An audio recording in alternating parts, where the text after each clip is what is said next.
अस्सलाम वालेकुम। आज जुमेरात 10 दिसंबर सन 2020। आज उर्दू में हम नया लेसन पढ़ने जा रहे हैं, सबक नंबर 14, हकीम अजमल खान। आज हम इस सबक की बुलंद खानी करेंगे। आप लोग गौर से सुनिए। इसी तरीके से आप भी घर पर 2 से 3 मरतबा बुलंद खानी कीजिए और 1 मरतबा इस सबक को लिखिए। चलिए। दिल्ली में एक बड़े नामी हकीम थे। हिंदू मुसलमान सब उनकी इज्जत करते थे। उनका नाम अजमल खान था। हकीम साहब सन 1864 में पैदा हुए थे और 63 साल की उम्र में अचानक दिल की हरकत बंद हो जाने से सन 1927 में इस दुनिया से उठ गए। अगर आपको हकीम साहब का थोड़ा सा भी हाल बताया जाए तो पूरी किताब बन जाएगी, इसलिए उनके बारे में सिर्फ 2-4 बातें आपको बताते हैं। एक जमाने तक लोग हकीम साहब को सिर्फ एक अच्छा हकीम मानते थे।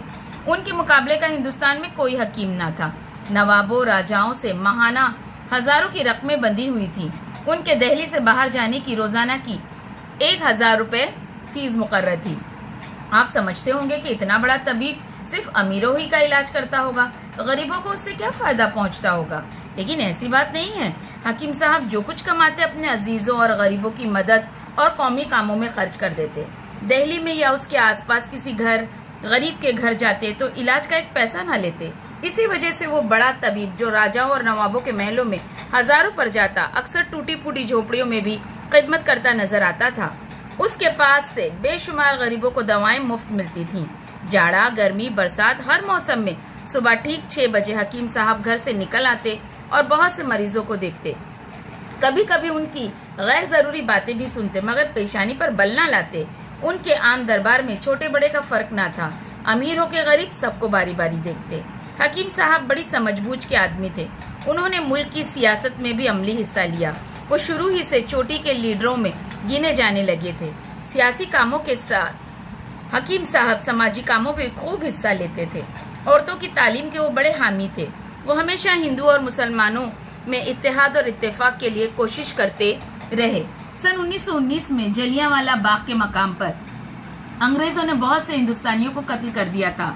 हकीम अजमल खान ने हिंदू और मुसलमानों के इस कत्लेआम के खिलाफ सख्त एहतजाज किया। हकीम साहब ऑल इंडिया मुस्लिम लीग के सदर थे। उन्हें इंडियन नेशनल कांग्रेस का भी सदर बनाया गया था।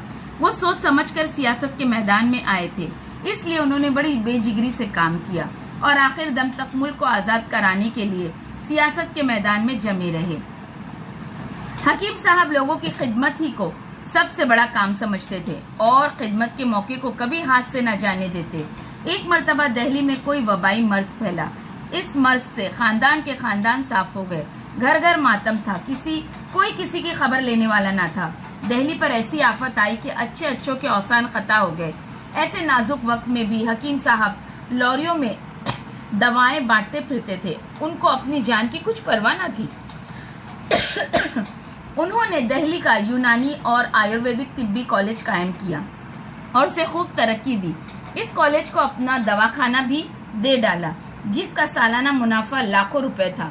मुसलमानों की जदीद तालीम के लिए अलीगढ़ में जामा मिलिया इस्लामिया की बुनियाद डाली गई।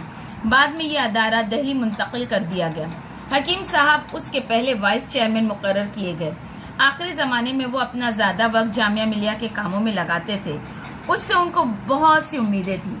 आगे चलकर उनकी उम्मीदें पूरी हुई और आज जामिया मिलिया इस्लामिया मुसलमानों का एक बड़ा अदारा बन गया है। ऐसे लोग रोज रोज पैदा नहीं होते।